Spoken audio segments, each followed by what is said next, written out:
High high high, আমি সুবর্ণা চলে এসেছি শুভস ক্রিয়েশনে আরও একটা নতুন মেকআপ লুক নিয়ে। সো প্রথমেই আমি ইউজ করে নিচ্ছি প্রাইমার। তার আগে আমি আমার স্কিনটা ক্লিন করে তারপরে ক্লিনজার ইউজ করে ময়শ্চারাইজার ইউজ করে নিয়েছিলাম। তারপরে ডার্ক স্পট যেখানে রয়েছে আমার স্কিনে সেখানে অরেঞ্জ ক্যারেক্টার এবং তার উপরে কনসিলার ইউজ করে নিয়েছি।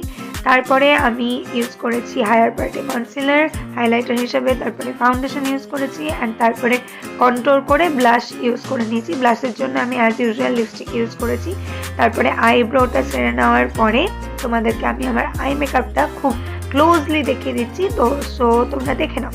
খুব সিম্পল একটা eye makeup I look create করেছি। আমি কেন আজকের এই লুকটা ক্রিয়েট করছি সেটাও বলা দরকার, বিকজ আমাদের এখানে যখন বইমেলা হয়েছিল তখন আমাকে নাটকে পার্টিসিপেট করতে হয়েছিল। আমি নাটক করি, স্টেজ পারফরমেন্স, অ্যান্ড সেখানে আমার সূত্রধরের অভিনয় ছিল। সেই জন্যই আমার এই সিম্পল লুকটা ক্রিয়েট করা। আর আই মেকআপ শেষ হয়ে গেছে এখানে। তারপরে আমি আমার লিপস্টিকটা নিয়ে খুব কনফিউজ ছিলাম কি লিপস্টিক পরা যায়।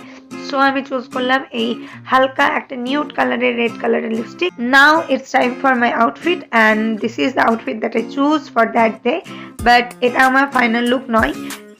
এখানে আমাদের বইমেলার সময় প্রচণ্ড ঠান্ডা পড়ায় আমাকে একটা সোয়েটার পেয়ার আপ করতেই হতো। সেটার জন্য আমি একটা হোয়াইট কালারের সোয়েটার, সেই সঙ্গে আমার স্পেক্সটা অ্যাড করে নিয়ে আমার ফাইনাল লুক ক্রিয়েট করেছি। কেমন লাগলো জানাবেন, ভালো লাগলে সাবস্ক্রাইব করবেন। বাই।